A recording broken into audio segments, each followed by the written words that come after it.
Merci d'être là aujourd'hui pour ces rencontres Technology for Change. Un autre grand sujet de société aujourd'hui, après la santé, nous allons aborder le sujet de l'inclusion. Quels sont les liens entre inclusion et technologie? Les technologies peuvent amener des sujets liés aux inégalités, comme on l'a vu avec la précédente présentation. Comment on peut aborder cette question sous le prisme de l'emploi? Pour ça, nous avons 4 intervenants avec nous. Je vais vous laisser vous présenter. On va commencer avec Sarah Lourdez, si vous voulez bien. Bonjour à tous, donc, Sarah Lourdez, je suis chargée de projet et de recherche à la Fondation Accenture. Donc, la Fondation Accenture, on a axé essentiellement sur les questions d'emploi et d'insertion professionnelle et d'accès à la technologie pour l'intérêt général.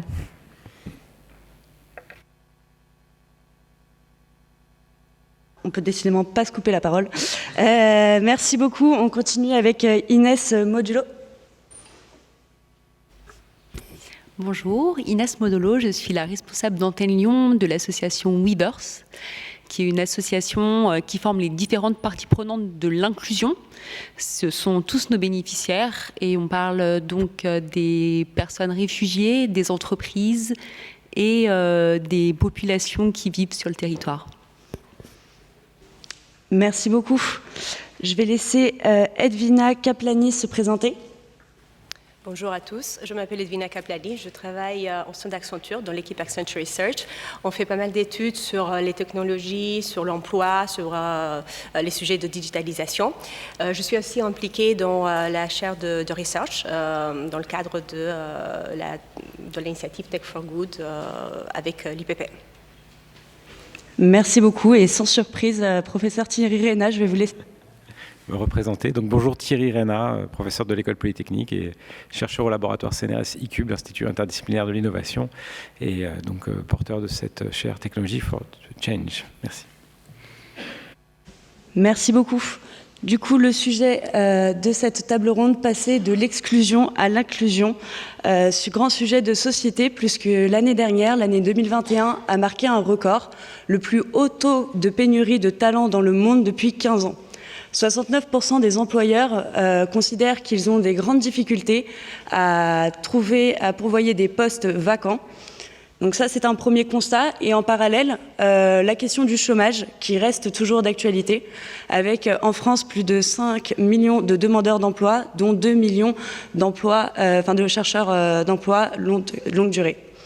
Donc ainsi, on a donc deux publics qui ne se rencontrent pas. Comment expliquer ce paradoxe ?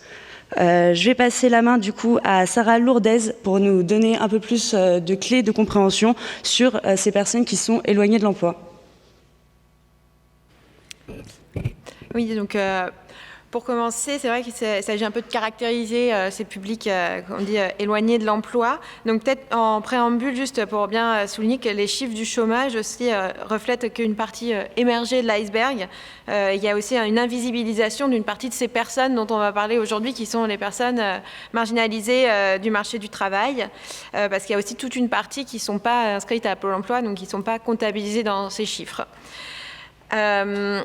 Au niveau des catégories de population, si on reprend l'OCDE, dans ses rapports, identifie 5 catégories de population qui sont marginalisées du marché du travail, donc c'est-à-dire qui vont rencontrer des difficultés à accéder au marché du travail. Premièrement, les jeunes sans qualification. Ensuite, les seniors, les personnes handicapées, les personnes immigrées et les personnes ayant des responsabilités familiales. Donc ça peut être par exemple des familles monoparentales ou alors des aidants familiaux. Et concrètement, en fait, on constate que ces personnes rencontrent des difficultés qui se caractérisent par un écart d'emploi de ces groupes par rapport à la moyenne. Donc, c'est-à-dire qu'ils vont avoir des taux d'emploi plus faibles que la moyenne. Au niveau de la France, par exemple, on peut dire que le taux de chômage des personnes immigrées nées en dehors de l'Union européenne est de 16%, c'est-à-dire qu'il est plus de 2 fois plus élevé que le taux de chômage moyen. Si on prend la population en situation de handicap, ce taux de chômage s'élève à 13%, donc c'est-à-dire qu'il est là encore à peu près 2 fois supérieur à la moyenne nationale. Et peut-être pour finir juste sur ces sur ces populations, on va retrouver des caractéristiques, des traits communs entre ces groupes. Donc ce sont des personnes qui vont rencontrer des freins à l'emploi qui vont souvent être multiples, c'est-à-dire qu'ils vont pouvoir se cumuler. On n'est jamais dans des parcours complètement linéaires. Donc quand on parle de freins à l'emploi, en fait, on peut les nommer aussi sous forme de contraintes, c'est-à-dire que tous ces groupes de population vont rencontrer des contraintes qu'on peut dire incompressibles. Donc ça va être par exemple une mère seule qui a un enfant, elle a besoin d'avoir des solutions de garde avant de pouvoir trouver un emploi. Une personne qui vit dans une zone rurale, loin des bassins d'emploi, a des contraintes liées, va rencontrer des contraintes qui sont liées à son lieu d'habitation et potentiellement à des freins à la mobilité. Ça peut être aussi des personnes qui, en plus, n'ont pas de permis de conduire, par exemple. Donc voilà, l'intérêt de cette notion de contrainte, qui est issue des théories de bottom of the pyramid, donc c'est de se dire aussi qu'il est possible de faire avec ces contraintes, qu'il est possible de les intégrer au processus existant. Elles agissent comme un cadre, mais on peut aussi les intégrer et donc ainsi les rendre moins fortes, diminuer leur poids sur ces catégories de population. Ce sera un peu le sens du propos, je pense qu'on aura ensuite. Merci beaucoup pour ces précisions. Inès Modolo, je vous laisse raconter vous ce que vous pouvez observer sur le terrain. Merci beaucoup. Moi, je vais bien faire un petit focus sur la population des personnes réfugiées, parce que c'est les personnes qu'on accompagne. Il faut savoir qu'il y a 61% des réfugiés qui sont sans emploi à l'issue de leur contrat d'intégration républicaine, et qu'en parallèle, par exemple, sur la région Auvergne-Rhône-Alpes où nous intervenons principalement, il y a 88% des entreprises du secteur de la couture, enfin du tissu, qui peinent à recruter, et également des entreprises du transport, de l'hôtellerie, du bâtiment, de l'artisanat et de la restauration qui sont en grande tension de recrutement. Les contraintes qui s'additionnent à celles que vient de citer Sarah, pour la première, c'est la maîtrise de la langue française, notamment dans les premières années qui suivent l'arrivée sur le territoire français. À savoir qu'également l'exclusion sociale, si je puis dire, n'aide pas à la maîtrise de la langue, étant donné qu'il y a seulement 12% des personnes réfugiées qui sont en contact avec une personne de la société d'accueil, c'est-à-dire qu'ils sont très majoritairement entre eux. Il y a l'accès au numérique qui est très limité, même si les jeunes ont tous un smartphone et sont tous globalement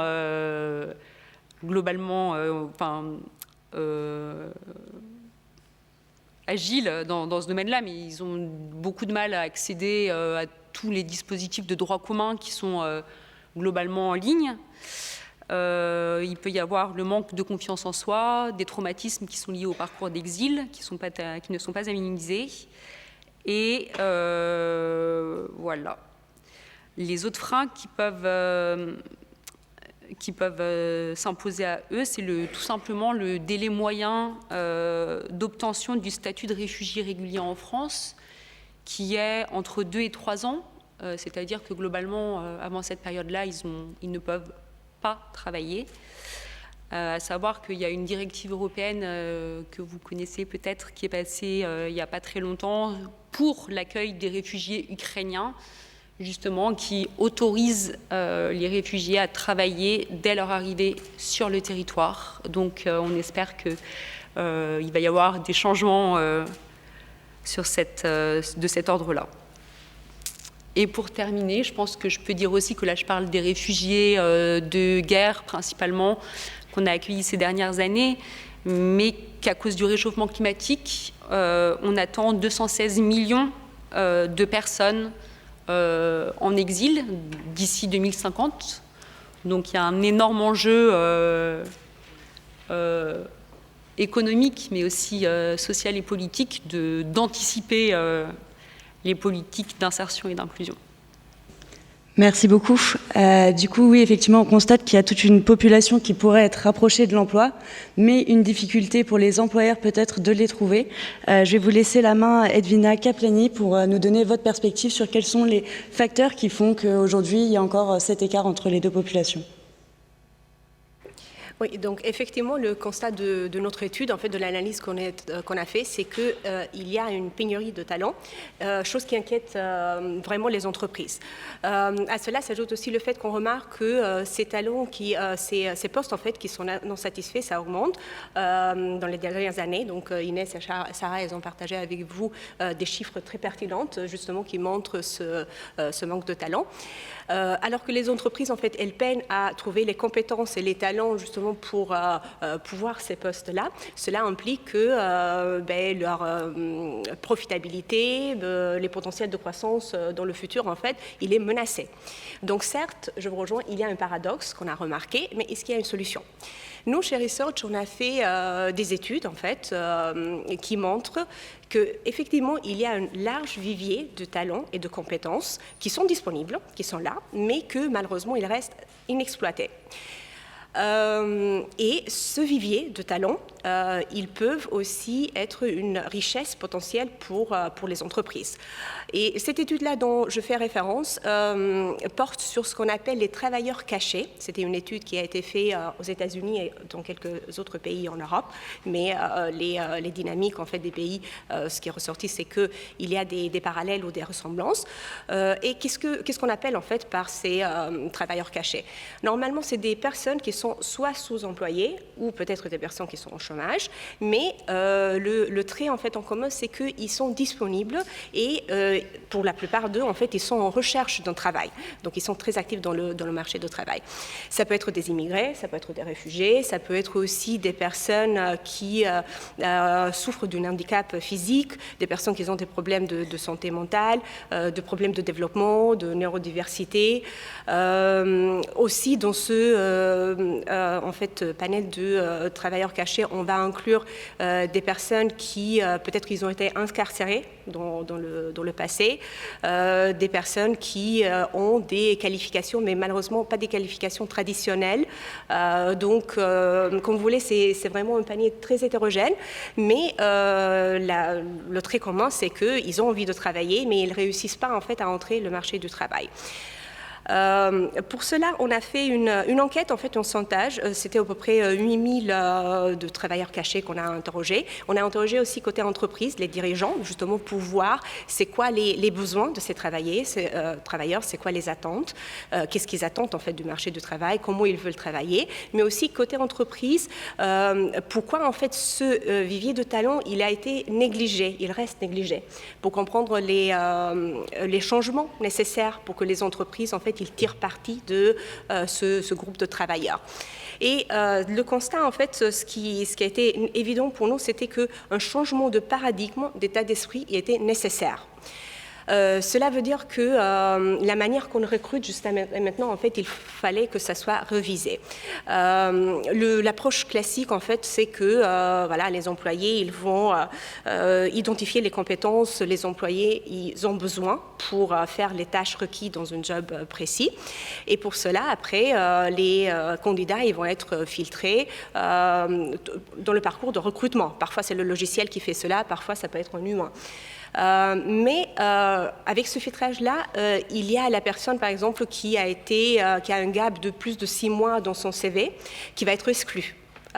Il y a peut-être quelqu'un en fait un salarié expérimenté qui peut-être il a pris du temps pour prendre soin de son parent qui était malade, qui a un gap aussi dans son CV et qui va être exclu. Donc ça peut être aussi, on a parlé des certifications mais qui ne sont pas traditionnelles, des personnes qui ont des bonnes certifications mais ce n'est pas ceux qui sont demandés et traditionnels dans le marché du travail, eux aussi ils vont être exclus. Donc du coup, c'est pour ça qu'on dit qu'il y a besoin d'un changement de paradigme, d'état d'esprit, pour que les employés, finalement, ils n'excluent pas les employés qui cochent pas toutes les cases, mais finalement, tous ces talents en fait, inexploités qui finalement, en fait, ils sont exclus et parce qu'ils ne sont pas des candidats parfaits, notamment, peut-être l'approche, ça serait de vraiment réfléchir à 2 à 3 compétences clés pour lesquels l'entreprise a besoin pour ce poste précis, donc de les identifier et de réfléchir plutôt aux compétences au lieu que voilà, ce employé-là, il n'est pas parfait, il ne coche pas tous les cases, donc il est automatiquement exclu.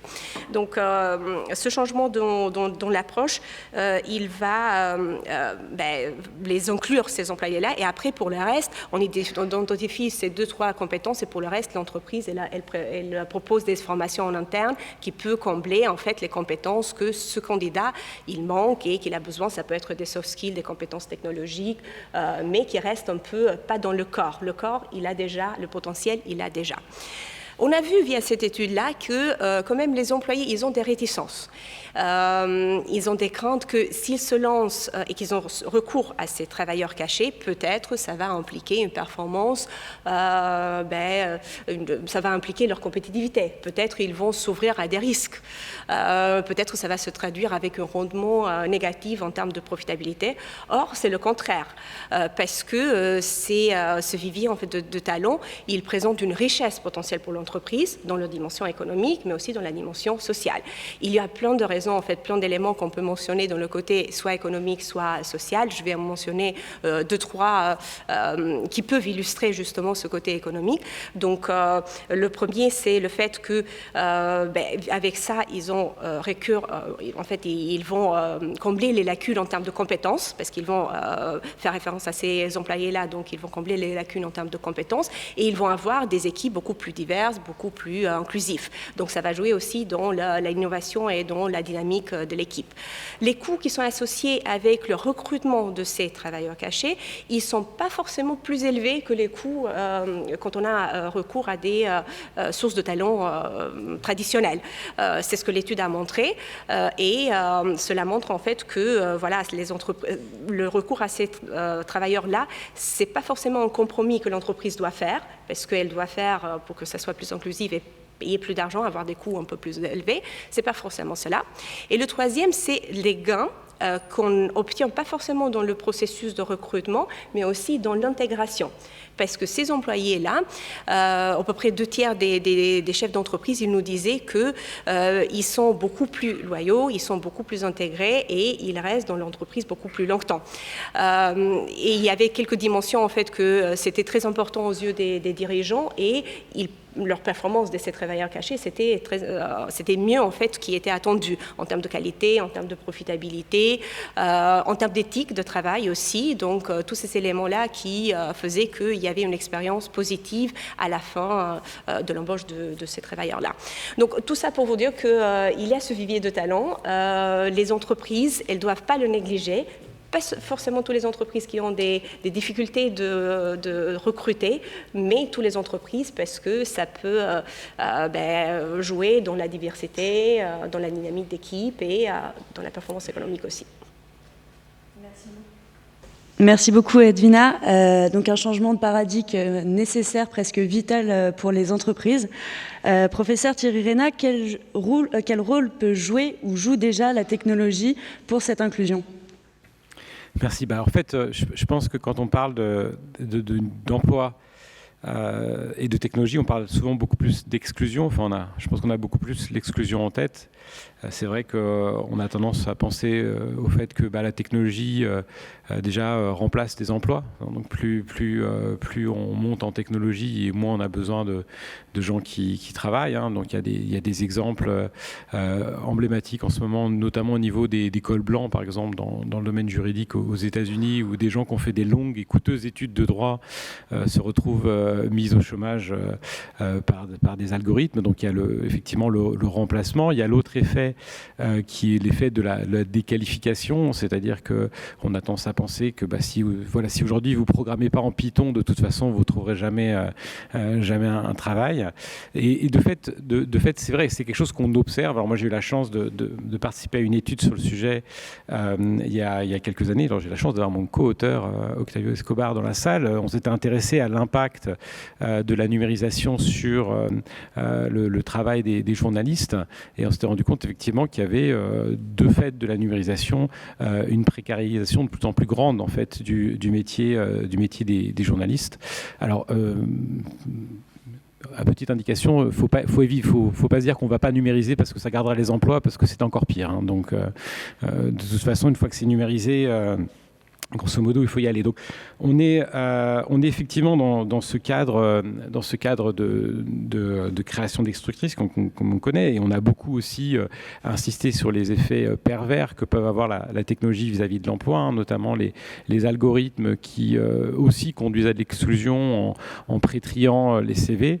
Donc, tout ça, ce sont des choses qui sont vraies.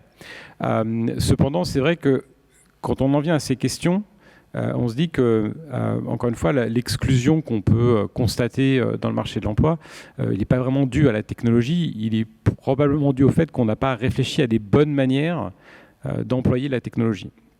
Et donc là, je rejoins tout à fait cette question, c'est-à-dire que quand on a à la fois un vrai manque de talent et tout un tas de travailleurs cachés, enfin invisibles en fait, qui ont ces talents, on se dit quelque part qu'il y a une partie du travail qu'on n'a pas fait, une partie du travail qu'on ne pouvait probablement pas faire. C'est-à-dire que la raison pour laquelle le marché de l'emploi est organisé comme il est organisé, avec des jobs définis et le fait qu'on met une annonce et puis les gens doivent postuler, tout simplement, si vous remontez 20, 30, 40 ans en avant, on ne pouvait pas vraiment faire autrement. En revanche, à l'heure actuelle, il y a probablement plein d'autres manières de voir l'emploi et le travail, et on voit bien effectivement la numérisation nous a conduit, nous tous, à être beaucoup plus actifs vis-à-vis des activités de production. Hein. On fait tous plein de choses qui auparavant étaient faites par des professionnels dans nos activités. Et c'est vrai que quand on y réfléchit, on est vraiment dans une situation où les technologies numériques font que tout est personnalisé. On écoute tous de la musique différente, on regarde tous des séries télé différentes, voire en fait à l'heure actuelle on peut carrément voir une série télé différente des autres, la même série télé mais la fin est personnalisée. On a même des news qui sont complètement différentes, hein, qu'elles soient fake ou pas. En revanche, vis-à-vis de l'emploi, on est toujours sur le même standard, c'est-à-dire qu'on va tous postuler pour un même poste.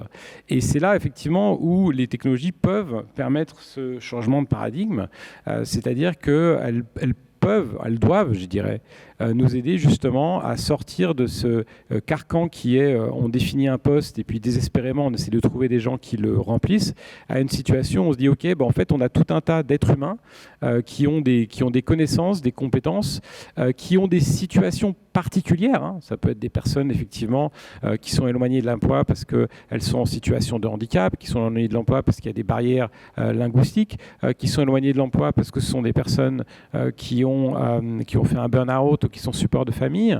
Mais toutes ces personnes, en fait, les technologies peuvent nous permettre, un, de les trouver et de deux, de les mettre à contribution. Et c'est vrai que c'est un grand pas qui nous reste à faire, c'est comment est-ce qu'on apporte ce paradigme de la personnalisation à l'emploi. Et une fois qu'on fait ça, de fait, on change de référentiel de performance. Parce que c'est vrai que pour l'instant, quand on se dit « Ah oui, mais si on va embaucher des gens qui ont fait un burn-out ou qui ne sont pas présents 5 jours par semaine sur site ou par exemple qui sont en situation de handicap », évidemment, on se met dans une situation difficile parce que cette personne ne va peut-être pas remplir le poste, la fiche de poste qu'on avait en tête. Mais à partir du moment où on est plutôt dans une position où on essaie de se dire on a des individus qui ont des talents et des capacités et des contraintes d'ailleurs, des contraintes aussi. Mais du coup, on essaye de réfléchir comment est-ce qu'on calibre finalement les emplois par rapport à ça. Je pense qu'on a un vraiment gros potentiel. Plus la technologie avance quelque part et plus on a besoin d'humains. Maintenant, effectivement, il faut qu'on arrête de subir la technologie. Pour l'instant, on a surtout vu tout ce qui est gig economy et puis livreur, Deliveroo. Et on n'a pas vraiment vu de changement plus significatif des technologies dans la manière dont on envisage l'emploi. Merci beaucoup Thierry Reyna.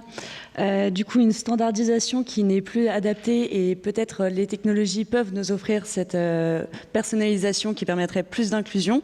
Sarah Lourdez, est-ce que vous partagez ce constat à la Fondation Accenture ? Oui, alors tout à fait.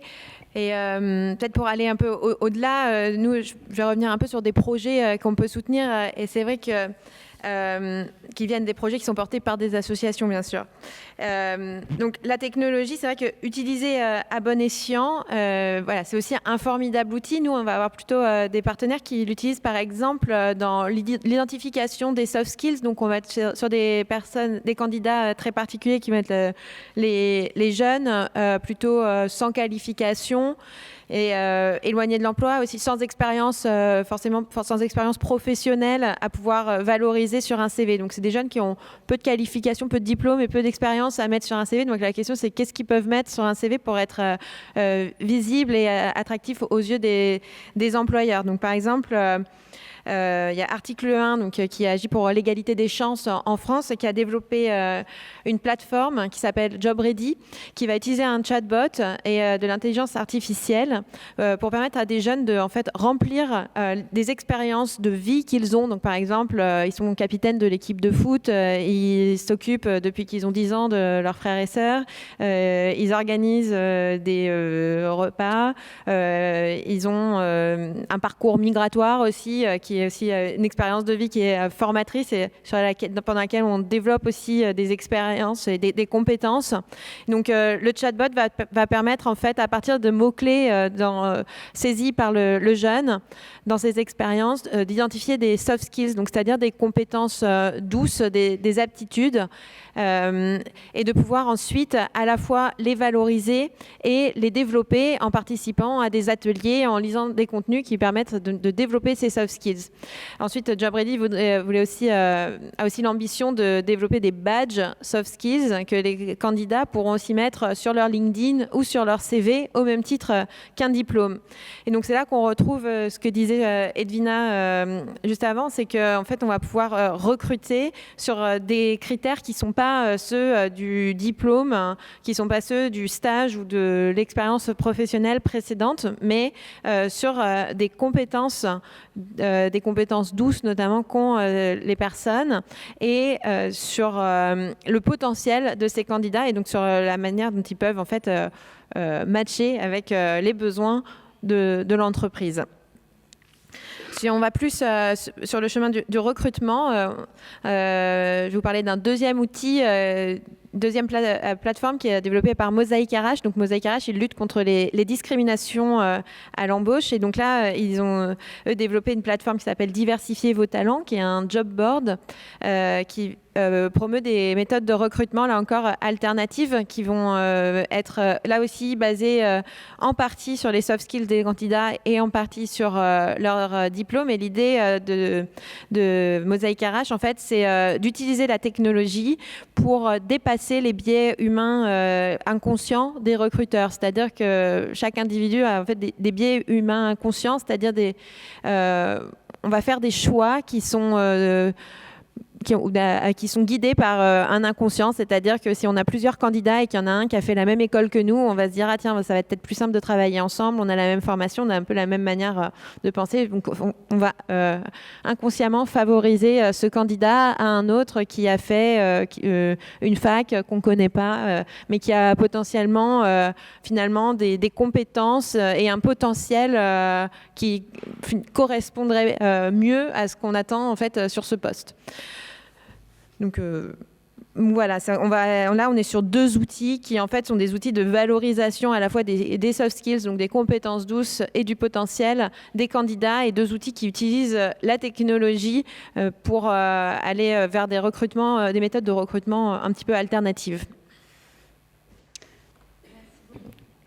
Merci beaucoup Sarah Lourdez pour ces illustrations concrètes qui permettent de se projeter. J'imagine que Inès Modulo, c'est quelque chose qui fait écho à ce que vous voyez au quotidien ?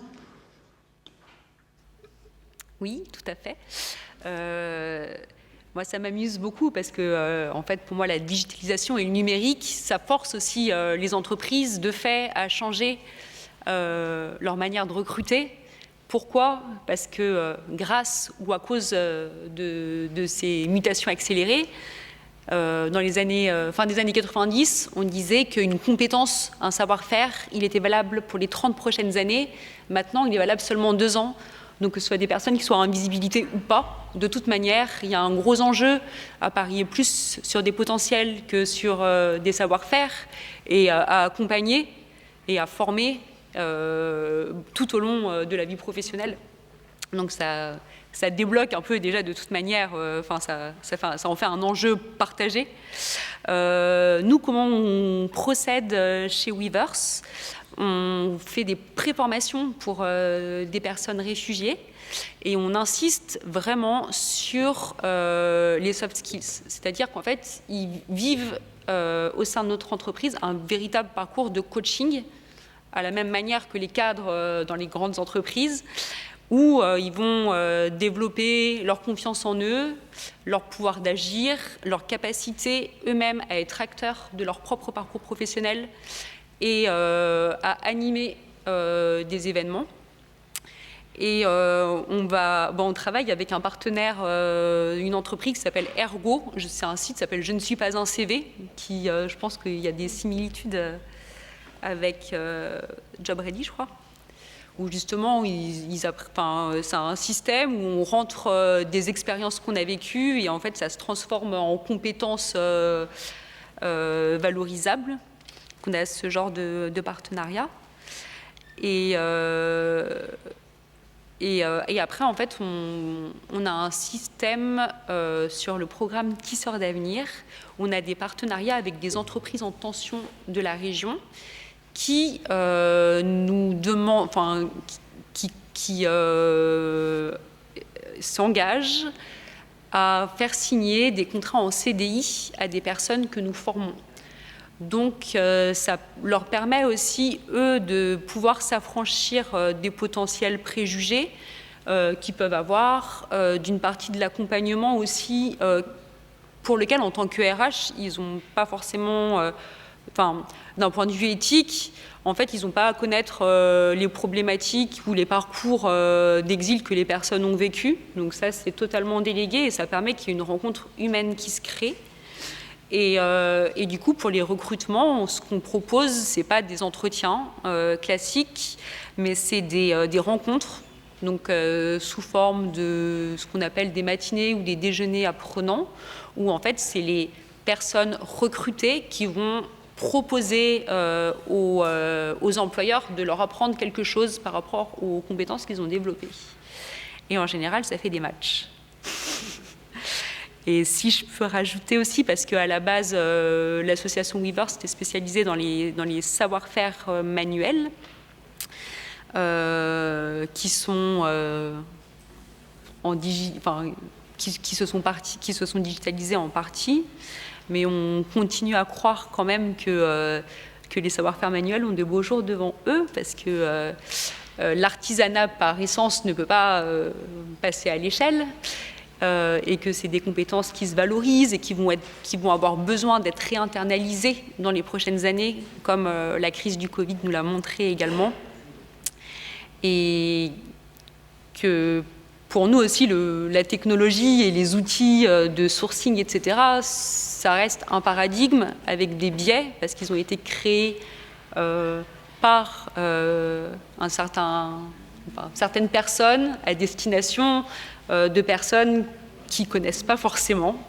Donc c'est à manier avec prudence, avec de la médiation humaine si possible, et à l'avenir, ça serait quand même idéal de pouvoir de faire que la construction de ces outils se fasse de manière un peu plus inclusive aussi. Merci beaucoup.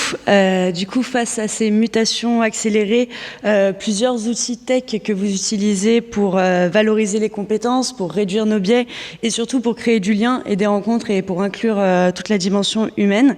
Mais on se pose aussi la question, dans quelle mesure la technologie ne pourrait-elle pas nous aider à sortir de cette standardisation de l'emploi dont parlait notamment professeur Réna tout à l'heure. Sarah Lourdez, vous, qu'en pensez-vous? Est-ce que la technologie pourrait nous aider à revoir toute la partie recrutement et emploi telle qu'elle existe aujourd'hui?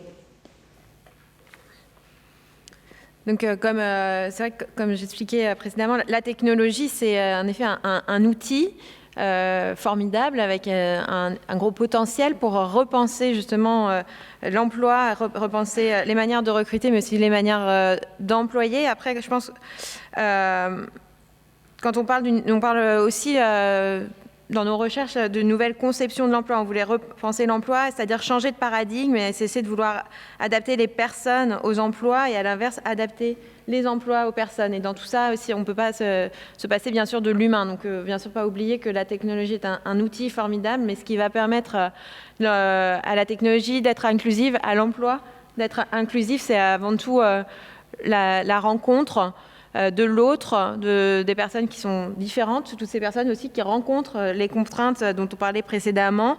La rencontre, c'est le premier pas vers la compréhension mutuelle et donc la capacité ensuite à comprendre l'autre et à l'intégrer.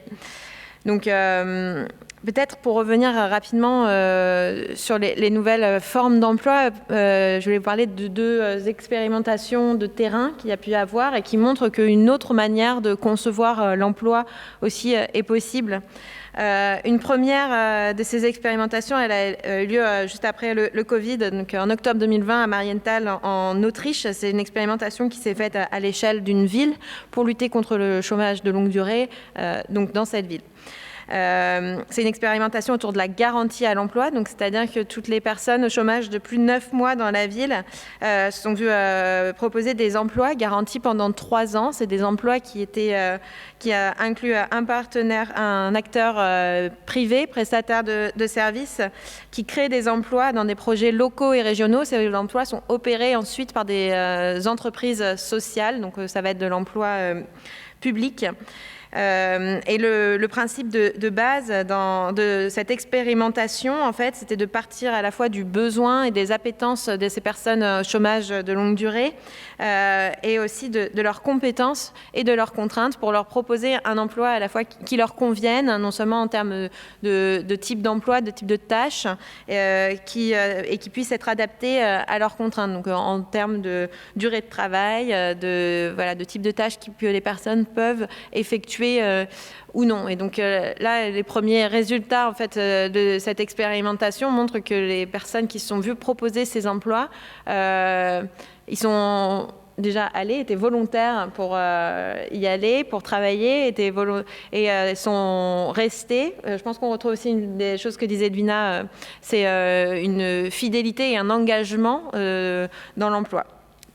Et en fait, l'idée de cette expérimentation était de regarder les effets du plein emploi, tous les bénéfices que pouvait tirer la communauté dans son ensemble. Et donc là encore, on retrouve des effets positifs en termes à la fois de santé, de lien social. On est sur des emplois aussi qui sont des emplois qui vont générer des externalités positives pour le reste de la communauté, que ce soit à l'échelle d'une ville ou d'un département, d'une région, parce qu'ils répondent aussi à des besoins non pourvus par des entreprises ou des services publics à ce moment-là. On retrouve une expérimentation qui est aussi très proche en France, qui s'appelle Territoire zéro chômeur. Je voulais parler de l'Autriche pour montrer que ça ne se passe pas que en France et qu'on n'est pas uniquement dans des exemples franco-français, mais on est sur un phénomène peut-être plus global aussi, au moins européen. Territoire zéro chômeur en France, c'est une expérimentation de lutte contre le chômage de longue durée. Donc là, on retrouve aussi des échelles très réduites, c'est l'échelle de territoires qui sont labellisés territoire zéro chômeur. Un territoire, si on prend Paris par exemple, c'est un petit bout du 13e qui est labellisé territoire zéro chômeur. Qui comprend 2 quartiers politiques de la ville. Donc on est vraiment sur des échelles de territoires très réduites, à la fois urbains et beaucoup de territoires ruraux.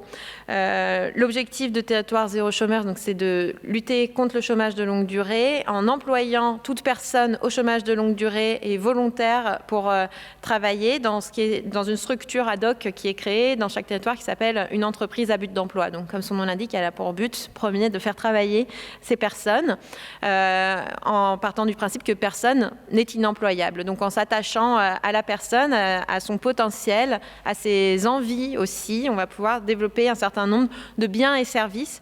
Un des deuxièmes piliers de cette expérimentation, c'est qu'il va être à la fois non concurrentiel des emplois existants sur le territoire, parce que le but de Territoire zéro chômeur n'est pas d'employer des chômeurs de longue durée en détruisant d'autres emplois à côté, et de répondre à des besoins besoins non pourvus, là encore, donc pour les habitants du quartier voilà, et pour les entreprises du quartier. Donc on retrouve un peu un cercle vertueux finalement du plein emploi. Et puis là aujourd'hui, l'expérimentation Territoires zéro chômeur en France, elle a été reconduite et élargie à 50 territoires, donc on est passé de 10 à 50.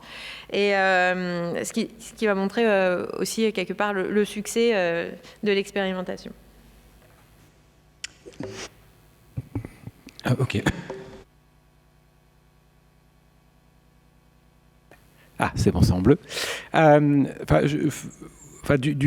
chose qui est claire, c'est qu'on voit bien qu'il y a pas mal de choses qui se passent. C'est vrai, quand on a commencé à discuter ensemble, on a un groupe de travail au sein de la chaire sur ces questions-là avec Sarah, Edwina, puis d'autres personnes. Et c'est vrai qu'on voit bien qu'il y a beaucoup d'initiatives, on voit qu'il y a beaucoup de besoins. On voit aussi souvent qu'il y a des problèmes de passage à l'échelle.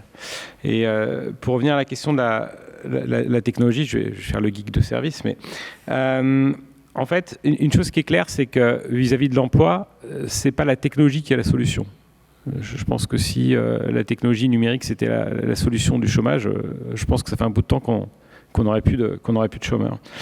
Et c'est vrai qu'un truc qui est clair, c'est que en fait, la technologie nous permet de faire des choses qu'on n'était pas du tout capable de faire avant. Donc effectivement, moi je suis dans les années 70, donc l'idée que chaque foyer aurait accès à une encyclopédie complète, ça c'est un rêve. Enfin, je veux dire, c'est clair qu'on avait un dico, c'était bien, on avait quelques copains qui avaient la demi-encyclopédie, ceux qui avaient l'universalisme chez eux, c'était quand même le truc assez incroyable. Et c'est vrai que quand on pense des technologies numériques, ces technologies numériques ont permis à tout un chacun d'avoir une encyclopédie complète chez soi.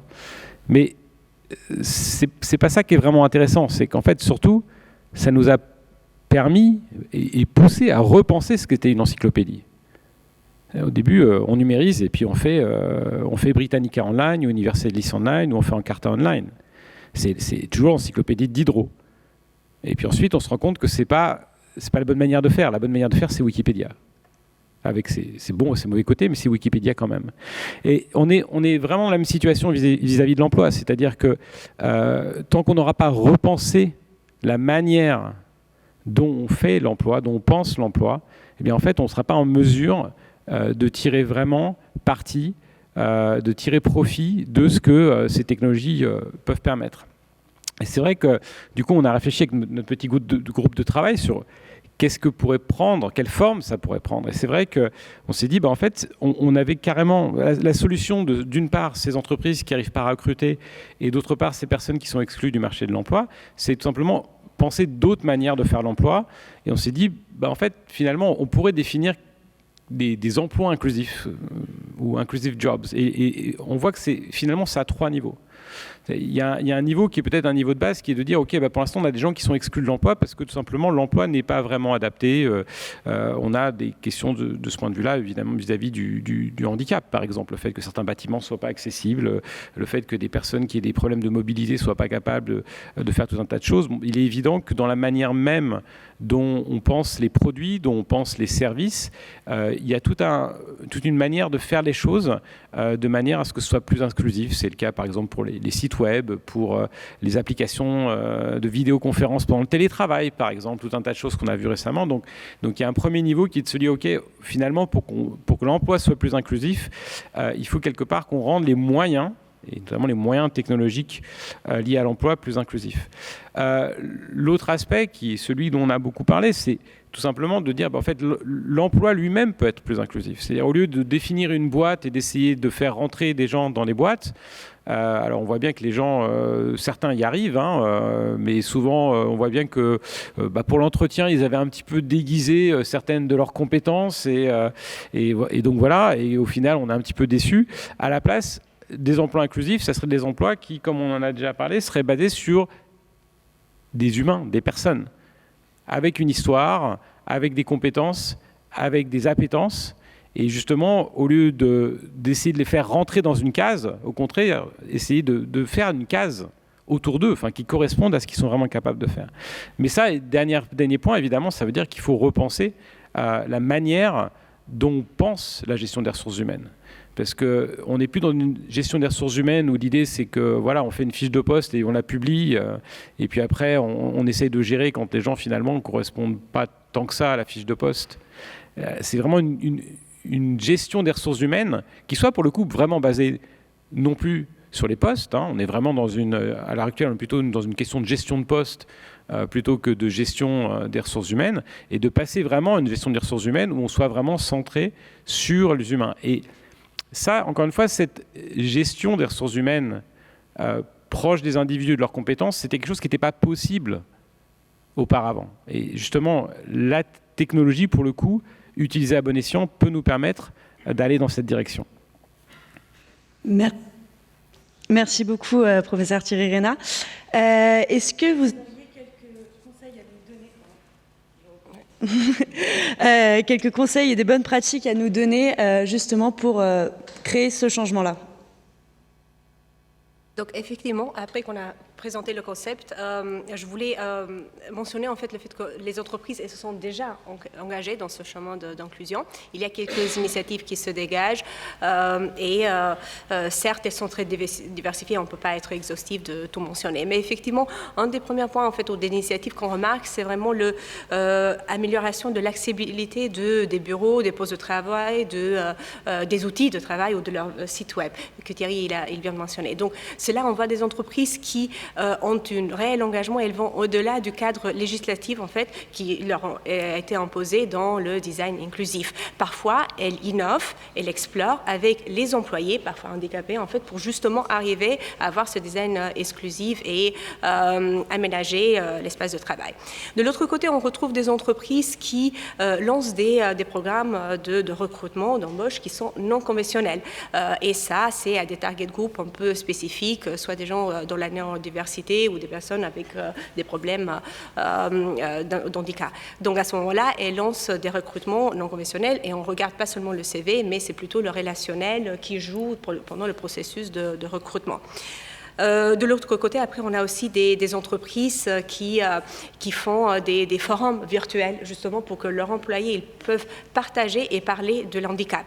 Il y a plusieurs études qui montrent que, effectivement, si les employés ils sont libres et motivés à parler de leur handicap librement dans l'entreprise, pendant leur travail, en fait, ils sont beaucoup plus efficaces, 20 à 30% plus efficaces que les employés qui, eux, ils sont obligés de le cacher et que c'est pas vraiment très ouverte l'environnement dans le cadre du travail pour parler des handicaps ou des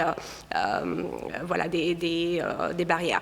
Donc ça c'est en fait des initiatives qu'on regarde. Après ça reste en fait intéressant de mentionner aussi des initiatives qui restent assez classiques, donc des entreprises qui se lancent dans la mesuration qualitative et quantitative de l'inclusion, de la diversité dans l'entreprise. Bien sûr, il y a des indicateurs classiques quantitatifs, mais on voit de plus en plus d'entreprises qui essayent de mesurer de manière qualitative l'engagement des employés à faire des trainings pour la diversité, mais aussi dans la manière que les employés ils sont managés en fait et vraiment d'arriver de capter ce côté un peu plus qualitatif de la diversité.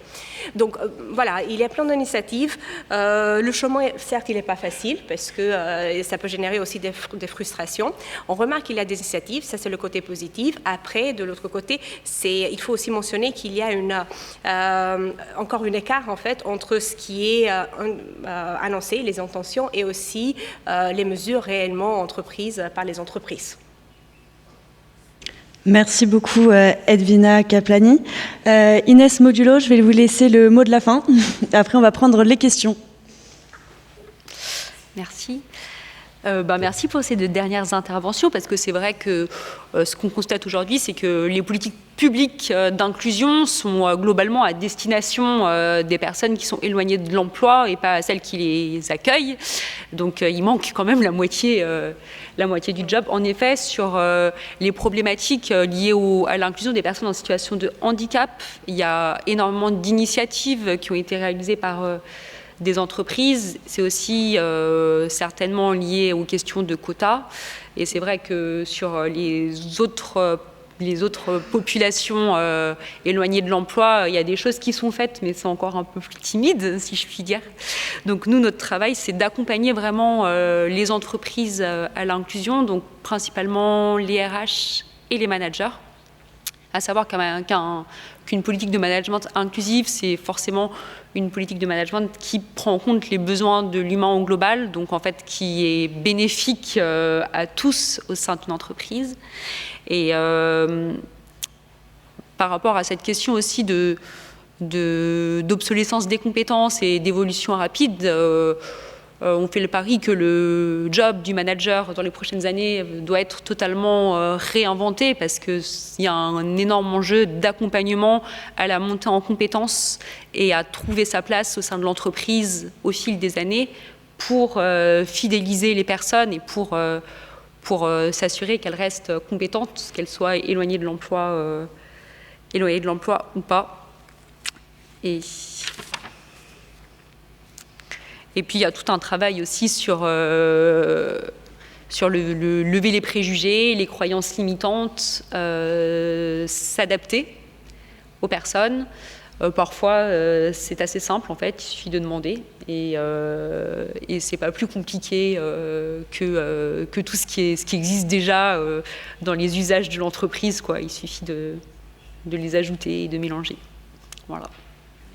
Merci beaucoup, merci à vous trois.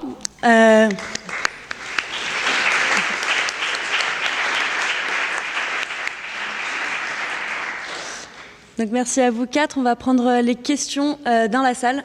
Oui.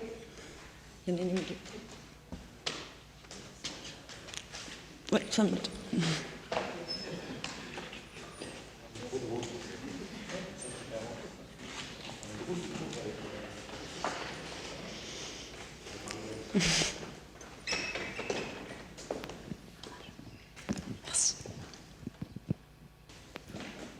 Merci. Alors, merci déjà pour votre présentation et votre discussion, c'est extrêmement intéressant.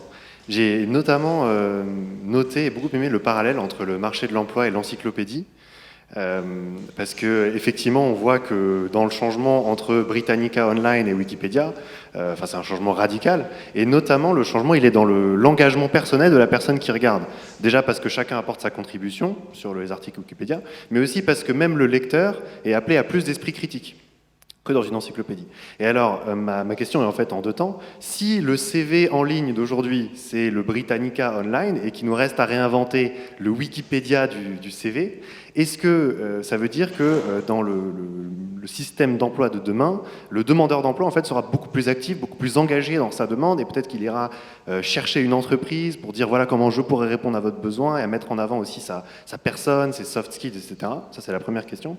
Et la deuxième, je fais un parallèle avec quelque chose qu'avait dit Étienne dans sa présentation sur la santé, qui était que avec les nouveaux systèmes numériques, les patients deviennent également plus acteurs de leur santé, mais qu'il y avait un effet pervers, qui est que peut-être parfois le patient en fait n'a pas besoin d'avoir ces informations, et ces informations, elles peuvent générer de l'anxiété, le fait d'être acteur de ses décisions aussi, ça peut être quelque chose de difficile. Et donc, premier temps de la question, est-ce que ce sera ça, le Wikipédia de l'emploi? Et deuxièmement, est-ce qu'il y a des effets pervers à cet engagement beaucoup plus grand de la personne?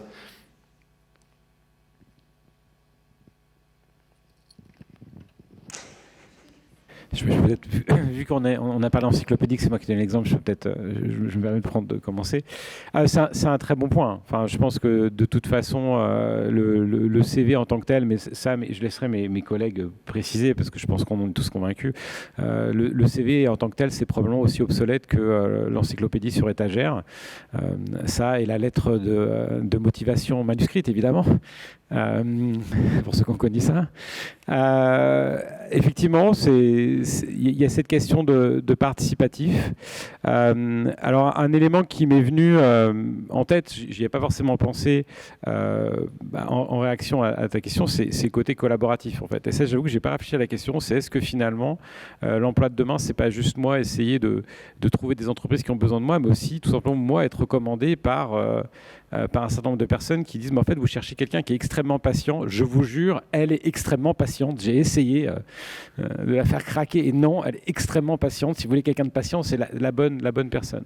Donc je sais pas. C'est vrai qu'on avait réfléchi à la question d'expérimenter des reverse job boards, en fait, qui serait finalement une extension de ce dont Sarah parlait. C'est-à-dire que l'idée, ce serait de pouvoir permettre à des gens de parler d'eux et grâce à ça, d'identifier un certain nombre de compétences. Alors, pas forcément que des soft skills, d'ailleurs, ça pourrait être des hard skills. C'est-à-dire que quand les gens parlent de leurs activités, ils n'ont peut-être pas reçu un diplôme pour un certain nombre de choses, mais ils savent peut-être quand même programmer en Python.